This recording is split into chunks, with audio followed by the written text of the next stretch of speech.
Good day and welcome back to another DBZ Dokkan Battle video. In this video we're going to be taking a look at the Super Saiyan Gohan future, and we're going to see just how good he is at 100% in the hidden potential system after his EZA. Now this guy is a World Tournament unit, so he EZAs through the World Tournament announcer medals, and he's pretty cool. He is a genuinely cool unit. I think he is a very solid looking piece, but he's not necessarily spectacular in anything other than the second slot position. And although he is really fun and cool for a unit that's so easily accessible, there are some issues. I don't think he solves any problems that Future Saga currently has. He is a Super INT type lead of Key +3, HP attack and defense of 120%. He greatly raises attack, greatly raises defense 1 turn, and causes supreme damage to the enemy. He has attack of 200%, and when attacking with 12 or more key, attack and defense of 120%. When there is a Future Saga or Android's category enemy, he has Key +2, attack and defense of 120%, and a great chance of stunning the attacked enemy. When there is another Future Saga category ally on the team, he gets Key +2, chance of critical hit and damage reduction of 30%, an attack of 120% when attacking with 12 or more key.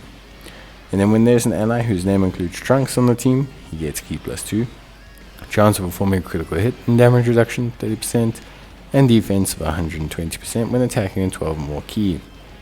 His hidden potential system, at least for me, should be additional and evasion. Additional will make him maximize his damage.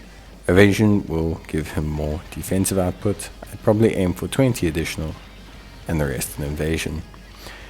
Link are all in the family: Golden Warrior, Super Saiyan, Prepare for Battle, Experienced Fighters, Dismal Future, and Sharing the Limit.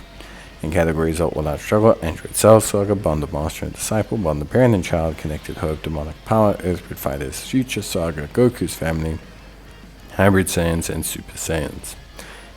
All in all, he's pretty cool. He's a little bit limited. He wants to face a Future Saga category unit. He wants to get a Future Saga category ally on the team, and he wants to obviously have a Trunks on the team. But having a Trunks and a Future Saga category ally on the team is not that crazy. Usually the two intertwine quite nicely. I don't think you'll have a problem finding a Future Saga category ally Trunks. That's for sure. I think his biggest issue is that he gains a ton of his abilities when attacking. So 120% when attacking 12 or more key, 120% attack with 12 or more key when attacking, 120% defense when attacking with 12 or more key. When there's a Future Saga or Android's category enemy, he gets 120%. So everything kind of kicks off once he supers, which is fine. Like, he's a very strong second slot unit. You're going to see him do 15 million, 14 million, 18 million, just very nice attack stats, 10 million, 11 million, 9 million. Like, he's going to hit pretty hard. He's going to do a very good job. I think the biggest issue, honestly, is that he only is a second slot unit.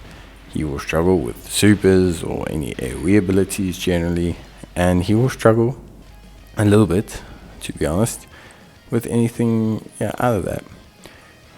But realistically, all in all, I do think he is really solid. I think he's a great substitute second slot unit if you don't tend to have one for your Future Saga teams.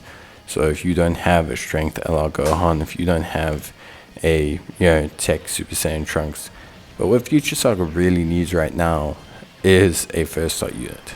Like, Future Saga needs a super duper tanky first slot unit, preferably with support or boost factors to kind of really bring the team back up to level.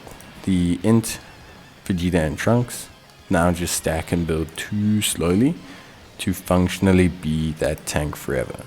So although Future Gohan is really good, and I think he is really, really solid, the issue I have is that ultimately, for me at the very least, I think there are going to be limitations that he can't solve. So I think he's a great second slot unit. I just don't think he is necessarily what Future Saga as a team needed at this very point in time. So although I do really, really like him, I think he performs really well, I think it doesn't really change much. with that being said, still really fun, still really good. Great replacement, pseudo replacement for the premium options if you don't have them. So wishing you all the best of luck with that. But yeah, that pretty much covers it from me, at least on a functional level. But I'll see you guys in the next one. If you have any questions or queries or anything, you can let me know. And bye.